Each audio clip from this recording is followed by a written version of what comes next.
ഞാൻ doctor Tony Nelson, little flower hospital അങ്കമാലിയിലെ ഗൈനക്കോളജിസ്റ്റായിട്ട് സേവനം ചെയ്യുന്നു. ഇതെൻ്റെ wife doctor Nancy Thomas, Ernakulam general ആശുപത്രിയിൽ അസിസ്റ്റൻറ്റ് സർജനായിട്ട് സേവനം ചെയ്യുന്നു. എനിക്ക് 6 മക്കളുണ്ട്. മൂത്ത ആളിന്ന് ഇവിടെ എത്തിപ്പെടാൻ പറ്റിയിട്ടില്ല, അവന് ഒരു ധ്യാനം കൂടിക്കൊണ്ടിരിക്കുകയാണ്. അപ്പോൾ ഞങ്ങൾക്കുണ്ടായ അനുഗ്രഹങ്ങൾ, ഞാൻ എൻ്റെ ഉടമ്പടി എടുത്ത് ഡിസംബർ 26, 2024. അപ്പോൾ പല കാര്യങ്ങളും ഉണ്ടായിരുന്നു. ഒന്ന്, എൻ്റെ ഈ ഏറ്റവും ഇളയ മകൻ്റെ കാല്, അവനൊരു 10 മാസം കഴിഞ്ഞപ്പോഴേ നടന്നു തുടങ്ങിയായിരുന്നു. അപ്പോൾ അവൻ്റെ കാലിന് അത്യാവശ്യം നല്ലൊരു വളവുണ്ടായിരുന്നു. അപ്പോൾ ഉടമ്പടി എടുത്തതിന് ശേഷം ഞാൻ ഡെയിലി ബ്രെഡ് ഞാൻ രാവിലെ 5:30 അച്ഛന് ഡെയിലി ബ്രെഡ് കൂടും. അതുപോലെ എല്ലാ ദിവസവും ദിവ്യബലിയിൽ സംബന്ധിക്കും. 2 ആഴ്ച കൂടുമ്പോൾ സംസാരിക്കുകയൊക്കെ ചെയ്യും.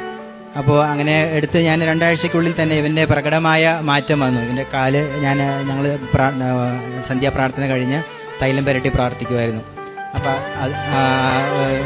90% ഇപ്പോൾ അവൻ്റെ കാലുകൾ നേരെയായിട്ടുണ്ട്.